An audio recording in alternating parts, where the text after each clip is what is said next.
Good evening, welcome back to my YouTube channel and to an absolutely spectacular stretch of the River Vyrnwy, which I discovered for the first time a couple of years ago, a little while after actually I released the first part of my Learning to See Again series, which never really took off because I released one and then I never came back to it. What can I say? Life gets busy and I kind of start things sometimes and they don't gain any traction, but that's okay.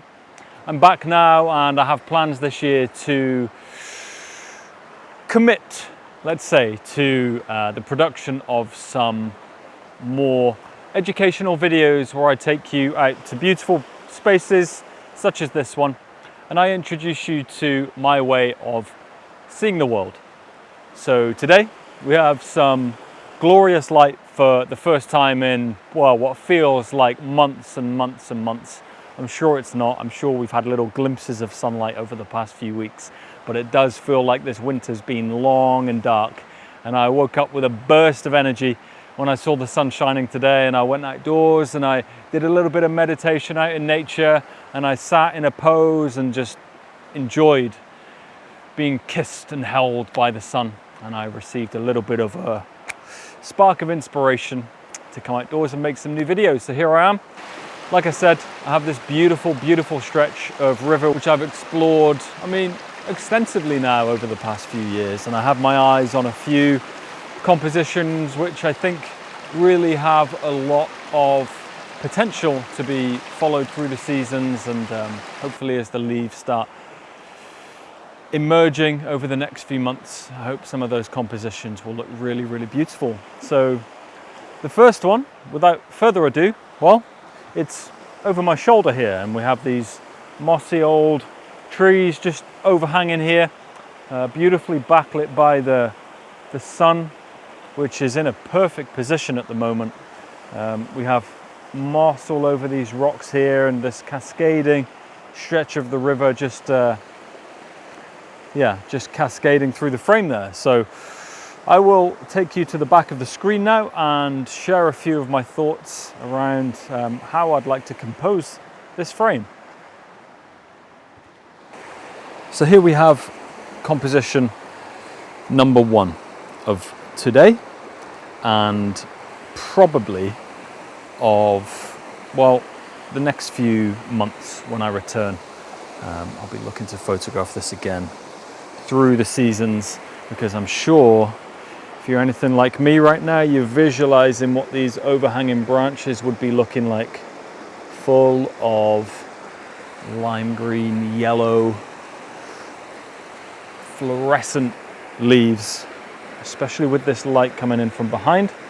Backlight in photography is my favorite kind of light because the leaves just look so magical. You kind of get a little hint what things could be looking like if you can see the mosses and some of those ferns on the trees there. You can see are backlit beautifully. So I just know that in maybe 2 months' time, this could look really, really special with some low sunlight and backlit leaves.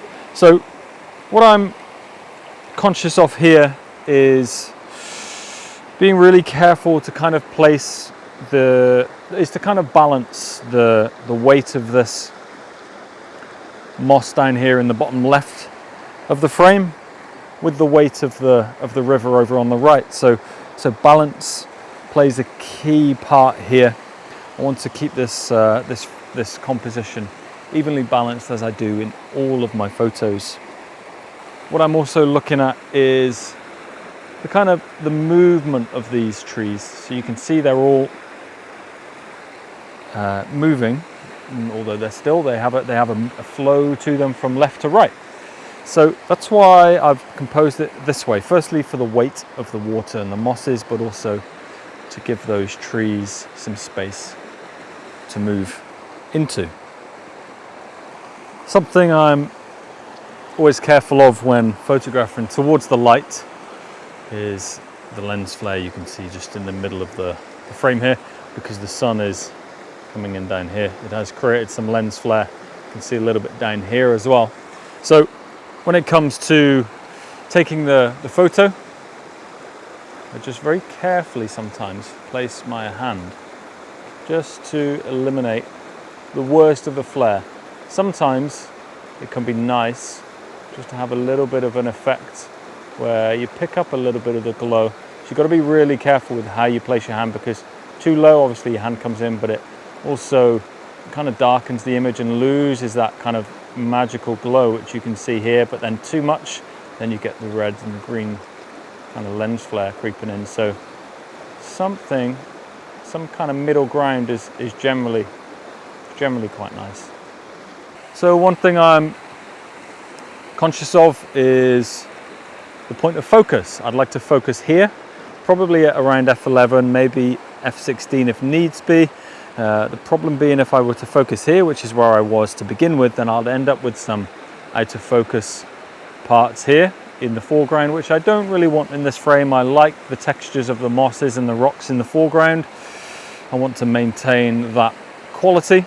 So I'd be focusing generally 1/3 into the frame. I mean, I could mess around and focus stack, but sure, if you've watched my previous videos, you'd have heard me talking about how I don't like to spend too much time faffing around at the computer. I like to keep things very simple as a landscape photographer. And this doesn't have extreme, front to back subjects. So I'd get away with shooting at something like f11, f16, focusing, roughly 1/3 into the frame, and I'll generally be okay. Okay, now I'm just going to spin around because I just love these two oak trees here with, if you can see, some of these exposed roots on the floor. So I'll probably be looking to compose something now from the other direction, and I think I'd be looking at likely a morning photo for this because of where the light comes in. So it arcs all the way around this hillside here, and it would be coming in from right over in the distance there. So I'd be looking again at that beautiful soft morning backlight, maybe with some of the leaves on the overhanging branches up here again, lit beautifully by the light. Maybe a touch of mist and atmosphere, which could add a real magic to a composition like this. So now we have another potential composition, which I think looks gorgeous, with some of those roots exposed on the floor and the trees here, just with a real sense of mystery.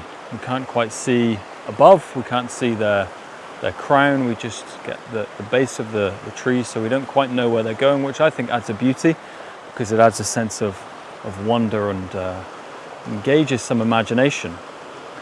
So I think there's a few different options here. The first one being that we shoot this in, well, panoramic in a 16:9, which, as I've framed it right now, I think looks great.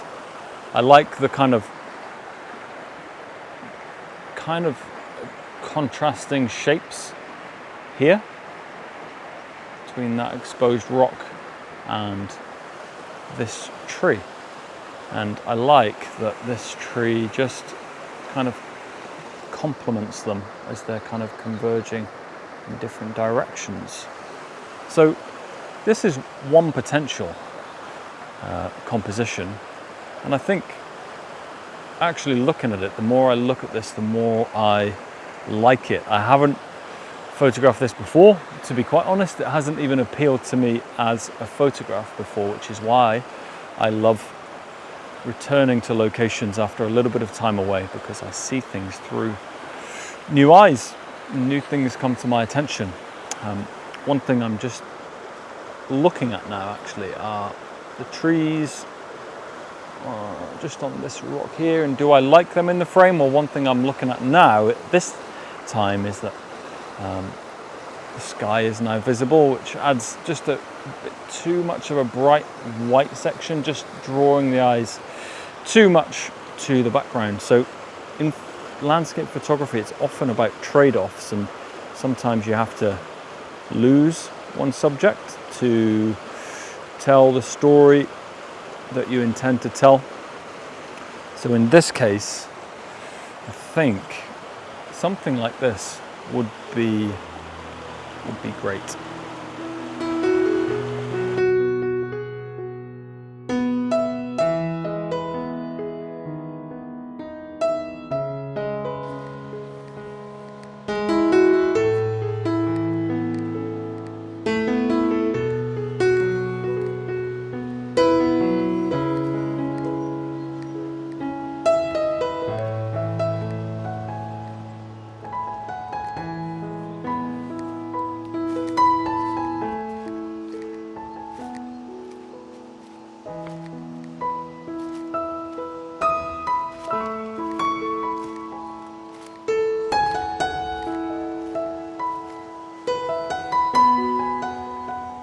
Okay, so my third composition from the stretch of river is one of these old wily sycamores and oaks.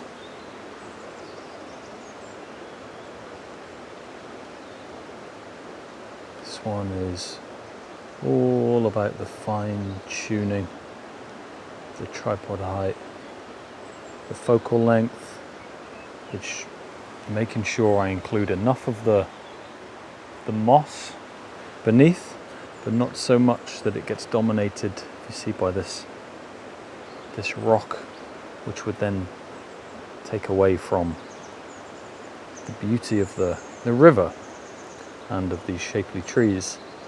So one of the keys here is to give this tree on the right, excuse my knocking the camera there, is to give this tree on the right just enough space in that little gap just there, because obviously it has slight left to right movement, so it needs a little bit of room just to allow that feeling of movement and just kind of moving into that space. You know, if I had it all centrally, let me show you.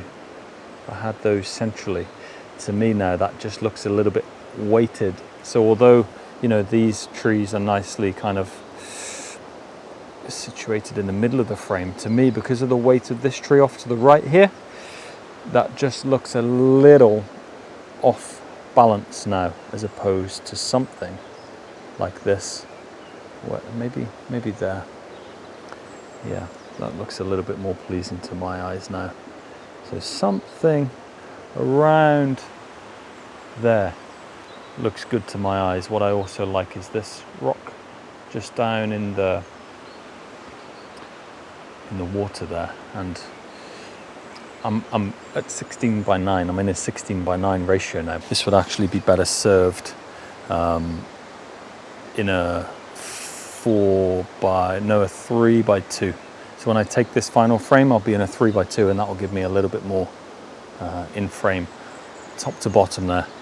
I have in mind again, slightly earlier in the day, similar to how I shot this the other day, where there was a bit of sun just coming through the little gap in the distance there. So all those little details are very important in a composition like this.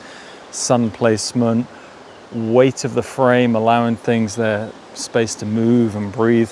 And then of course, what we also have in this composition is this beautiful, shapely shoreline, just taking us all the way back down there into the distance of the frame. So what I'll do, actually, I'll overlay the photograph that I created. It's probably this time last week, actually, when there was a bit of sun. You can see there's a slight difference in light quality back then to what there is now, and it really made for a beautiful, beautiful image. So I'll be looking forward to coming back here in the coming months to see how this scene changes. Just as stopped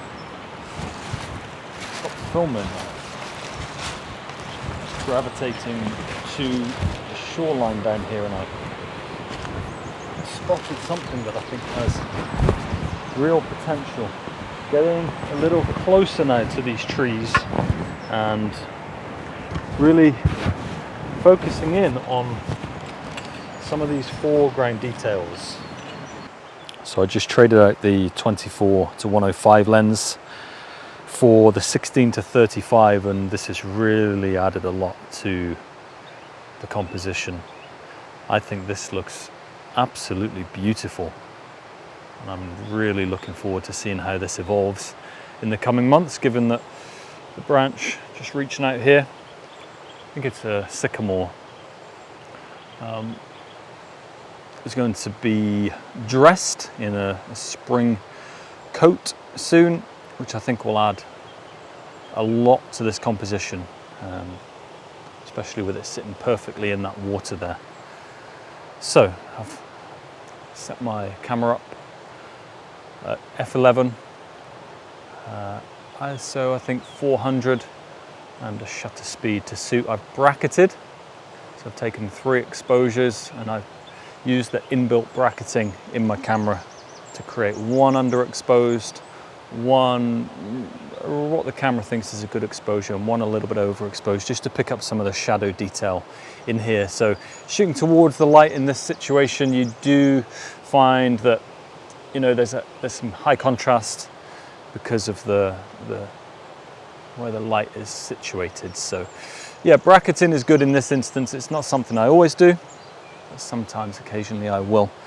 Single point of focus on the tree here, f11. It's good enough just to give me a little soft fall off into the background, just to help add depth to my final composition, which I shall overlay on the screen in a moment. You'll see I've gone for a 3x2.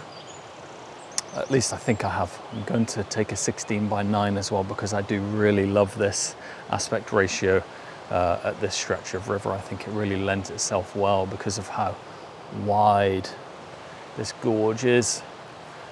So yeah, 4th I think, or 5th composition of the day, and probably my final one from today.